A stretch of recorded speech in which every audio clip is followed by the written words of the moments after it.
बिस्मिल्लाहिर्रहमानिर्रहीम। आज इस वीडियो में हम डिस्कस करेंगे फाइनेंशियल स्टेटमेंट्स। ठीक है। लास्ट वीडियो में हमने एक एग्ज़ाम्पल देखी थी और हमने एक बिज़नेस की एग्ज़ाम्पल देखी थी, उसकी अकाउंटिंग ट्रांजैक्शंस रिकॉर्ड की थी और हमने ट्रायल बैलेंस फॉर्म किया था। और नेक्स्ट स्टेप उसके बाद होता है फाइनेंशियल स्टेटमेंट्स को फॉर्म करना। लेकिन फाइनेंशियल स्टेटमेंट्स पे काम करने से पहले हम ये डिस्कस करेंगे कि फाइनेंशियल स्टेटमेंट्स होती क्या हैं और फाइनेंशियल स्टेटमेंट्स यूज़ कौन करता है। ठीक है। अब जितने भी बिजनेसेस हैं दुनिया में या किसी कंट्री में, उनके फाइनेंशियल स्टेटमेंट्स बनते हैं। ठीक है। अब ज़रूरत इस बात की है कि जो फाइनेंशियल स्टेटमेंट्स के यूज़र्स हैं उनको जो इन्फॉर्मेशन मिले वो फाइनेंशियल स्टेटमेंट से ही मिलेगी। ठीक है। तो उनकी कुछ नीड्स हैं। अब उसमें होता ये है कि सबसे पहले तो ये बताएं कि यूज़र्स हैं कौन। ठीक है। अच्छा, कोई कंपनी को अगर देखने किसी कंपनी को, तो सबसे पहले उसके जो शेयर होल्डर्स होंगे वही उसके यूज़र्स होंगे। उनको पता चलना चाहिए कि मेरा बिज़नेस चल कैसे रहा है, मेरा बिज़नेस कैसे परफॉर्म कर रहा है। ठीक है। दूसरे उसके कोई पोटेंशियल इन्वेस्टर्स हो सकते हैं जो उस बिज़नेस में इन्वेस्ट करना चाहते हैं उसी तरह के बिज़नेस में, तो वो भी देखना चाहेंगे कि ये बिज़नेस कैसे परफॉर्म करता है ताकि हम भी इन्वेस्ट करें। ठीक है। थर्ड पे गवर्नमेंट जो है वो भी इंटरेस्टेड हो सकती है कुछ कंपनीज़ के फाइनेंशियल स्टेटमेंट्स में, और वो भी देखना चाहेगी कि ये कंपनीज़ कैसे परफॉर्म कर रही हैं। अच्छा, अब गवर्नमेंट में जब मैं बात करता हूँ तो गवर्नमेंट में रेगुलेटर्स भी आ सकते हैं और गवर्नमेंट में गवर्नमेंट इंस्टीट्यूशंस भी आ सकते हैं। रेगुलेटर्स कौन होते हैं? रेगुलेटर्स वो होते हैं जो कंपनीज़ को रेगुलेट करते हैं। यानी कि आपको अगर मैं एग्जांपल दूं पाकिस्तान की, तो पाकिस्तान में एक इदारा है जो सारी कंपनीज़ उसके तहत रजिस्टर होती हैं और वो कंपनीज़ को गवर्न करते हैं। यानी कि उन्होंने कुछ रूल्स बनाए हैं, कंपनीज़ को उनके हिसाब से बिज़नेस करना पड़ता है। ये इसलिए होता है हर कंट्री में, और ये हर कंट्री में होता है। ठीक है। हर कंट्री के अंदर एक रेगुलेटर होता है, वो सारे बिज़नेस को गवर्न करता है। अगर ये ना हो तो क्या होगा? कोई भी मेल प्रैक्टिस हो सकती है, कोई भी ऐसी चीज़ें हो सकती हैं जो पब्लिक इंटरेस्ट के अगेंस्ट हों। तो ठीक है, तो ये भी यूज़र्स होते हैं फाइनेंशियल स्टेटमेंट्स के। ठीक है, रेगुलेटर्स। अच्छा, गवर्नमेंट इंस्टीट्यूशंस कौन से होते हैं? जैसे कि गवर्नमेंट बैंक्स हैं या कोई गवर्नमेंट इन्वेस्टमेंट कंपनीज़ हैं, गवर्नमेंट इन्वेस्टमेंट इंस्टीट्यूशंस हैं। वो क्या करते हैं कि वो ऐसी प्रॉफिटेबल कंपनीज़ में, प्रॉफिटेबल बिजनेसेस में इन्वेस्ट करते हैं, तो उनको भी ज़रूरत पड़ती है फाइनेंशियल स्टेटमेंट्स की। ठीक है। फिर उसके बाद एक और कैटेगरी है कि जो कंपनी के क्रेडिटर्स हैं या कंपनी के सप्लायर्स हैं, जो कंपनी के साथ बिज़नेस कर रहे हैं या उस पर्टिकुलर बिज़नेस के साथ वो इंटरेक्ट कर रहे हैं, उनको लोन दे रहे हैं, उनको गुड्स एंड सर्विसेज उनको सप्लाई कर रहे हैं, उनको भी ज़रूरत होती है फाइनेंशियल स्टेटमेंट्स की। से देखें फॉर एग्ज़ाम्पल क्रेडिटर्स के पॉइंट ऑफ व्यू से अगर हम देखें तो क्रेडिटर्स को ये इंटरेस्टेड होंगे कि क्या जो गुड्स एंड सर्विसेज वो लोग कंपनीज़ को सप्लाई कर रहे हैं, कंपनी उनके अगेंस्ट पेमेंट करने के काबिल है भी या नहीं। तो उनका भी इंटरेस्ट आ जाता है यहाँ पे। वो भी चाहेंगे कि उनको भी फाइनेंशियल स्टेटमेंट्स मिलें और वो कंपनी की परफॉर्मेंस देखें और उनको पता चल सके कि कंपनी की पोजीशन क्या है, क्या कंपनी उनको पे कर सकेगी या नहीं। तो ये सारी चीज़ें वो देखेंगे।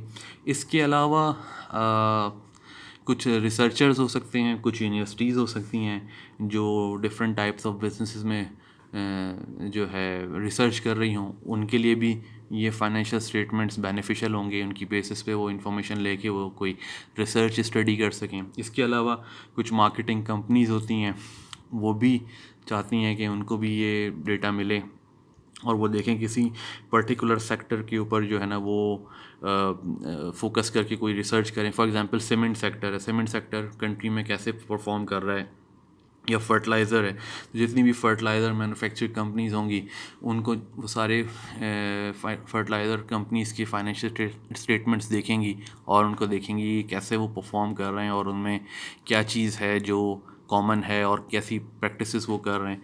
तो ये मैं आपको आइडिया दे रहा हूँ कि फाइनेंशियल स्टेटमेंट्स के यूज़र्स कौन होते हैं।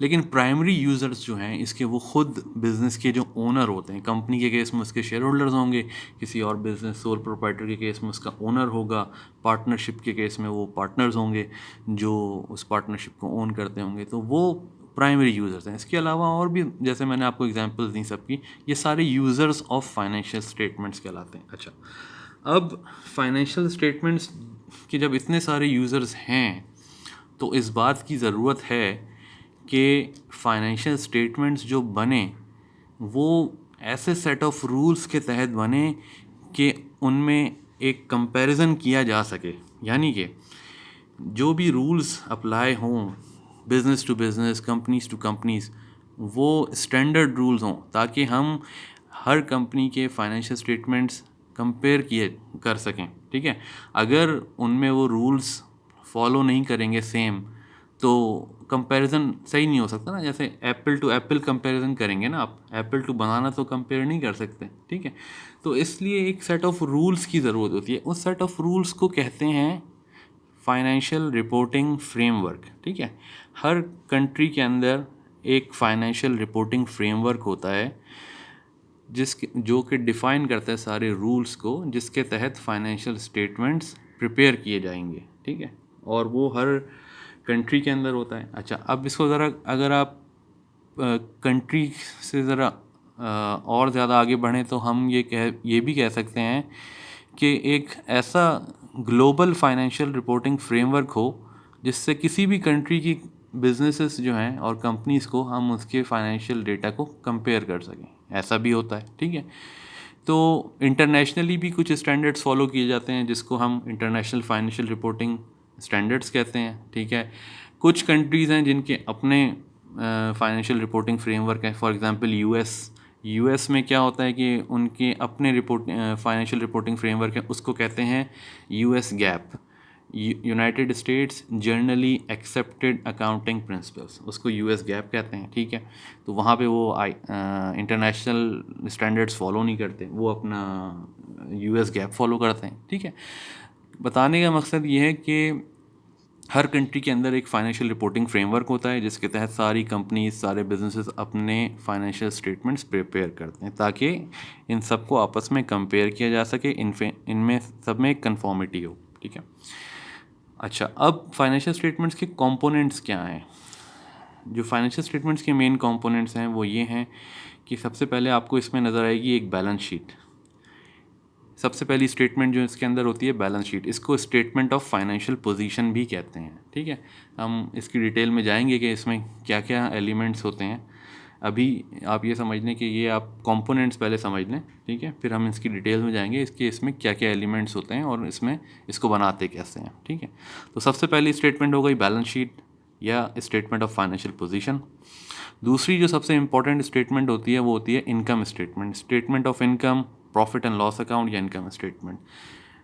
ये तीनों इंटरचेंजेबली यूज़ होते हैं। ठीक है, अच्छा, इस स्टेटमेंट का मकसद होता है कि किसी भी पर्टिकुलर अकाउंटिंग पीरियड का प्रॉफिट और लॉस इस स्टेटमेंट से डिटरमिन होता है। ठीक है, और जो बैलेंस शीट थी उससे जो बैलेंस शीट है उससे क्या पता चलता है, उससे पूरे बिज़नेस की जो फाइनेंशियल पोजीशन होती है, यानी कि उसके एसेट्स कितने हैं, उसकी लायबिलिटी कितनी है, उसकी इक्विटी कितनी है किसी पर्टिकुलर डेट के ऊपर। ठीक है, यानी कि अगर आप 31 दिसंबर की बैलेंस शीट देख रहे हैं तो इसका मतलब 31 दिसंबर तक के जो एसेट्स हैं, 31 दिसंबर तक की जो लायबिलिटीज़ हैं और इक्विटी हैं वो इस बैलेंस शीट में नज़र आएगी आपको। और जो इनकम स्टेटमेंट है उसमें फ़र्क ये है कि ये किसी पर्टिकुलर पीरियड की होती है, यानी कि इनकम स्टेटमेंट होगी for a period ended, for example for a year ended 31 दिसंबर 2021, तो इसका मतलब है कि ये पूरे ईयर 2021 की इनकम स्टेटमेंट है और यहाँ से हमें इस पूरे साल का प्रॉफिट एंड लॉस पता चलेगा, या तो प्रॉफिट होगा या लॉस होगा, वो उससे पता चलेगा। इसके अलावा हमारे पास दूसरी स्टेटमेंट होती है कैश फ्लो स्टेटमेंट, ये भी किसी पीरियड की होती है, पीरियड की या ईयर की कह लें, तो उससे हमें पता चलता है कि इस पूरे पीरियड में कितना कैश फ्लो जनरेट हुआ है, कितना कैश जनरेट हुआ, एक्चुअल कैश फ्लो। ठीक है, अच्छा, इसके बाद जो स्टेटमेंट है वो statement of changes in equity. अच्छा, कुछ मैंने बताया था आपको इक्विटी एक ब्रॉडर टर्म है, उसमें कैपिटल कंपोनेंट होता है, उसके अलावा भी कुछ कंपोनेंट्स होते हैं। ठीक है। तो उसमें इक्विटी के अंदर जितने भी चेंजेस आते हैं वो एक सेपरेट स्टेटमेंट के थ्रू डिफाइन किए जाते हैं, उसको कहते हैं statement of changes in equity, ठीक है। अच्छा, इसके अलावा हमारे पास होता है notes to the financial statements. अब notes to the financial statements में हमारे पास मुख्तलिफ़ चीज़ें होती हैं। सबसे पहले तो हमारे पास डिटेल्स होती हैं, और फिर हमारे पास अकाउंटिंग पॉलिसीज़ होती हैं। हमारे पास अकाउंटिंग पॉलिसीज़ होती हैं कि इन फाइनेंशियल स्टेटमेंट्स को बनाने में कौन सी अकाउंटिंग पॉलिसीज़ जो हैं वो फॉलो की गई हैं। इन फाइनेंशियल स्टेटमेंट्स को बनाने में कौन से अकाउंटिंग एस्टीमेट्स हैं जो हम यूज़ हुए हैं इन, और इसके अलावा जो फर्दर डिटेल्स हैं, फॉर एग्जांपल एसेट्स की डिटेल्स हैं, वो notes to the financial statements में आएंगी। इसके अलावा अकाउंट रिसीवेबल्स की डिटेल हैं, वो notes to the financial statements में नज़र आएंगी आपको। इसके अलावा और भी आपको बोरोइंग्स की कोई डिटेल है, लॉन्ग टर्म लोन्स की, लॉन्ग टर्म बोरोइंग्स की कोई डिटेल है, तो वो आपको नज़र आएंगी। तो इस तरह से मुख्तलिफ़ चीज़ें आपको इन note to the financial statements में नज़र आएंगी, ठीक है। ये सारी चीज़ें, ये सारी स्टेटमेंट्स कलेक्टिवली इनको हम कहते हैं फाइनेंशियल स्टेटमेंट्स, ठीक है। तो इस वीडियो को यहाँ पे एंड करता हूँ, और नेक्स्ट वीडियो में हम लोग ये देखेंगे कि फाइनेंशियल स्टेटमेंट्स प्रिपेयर कैसे करते हैं, ठीक है। Thank you.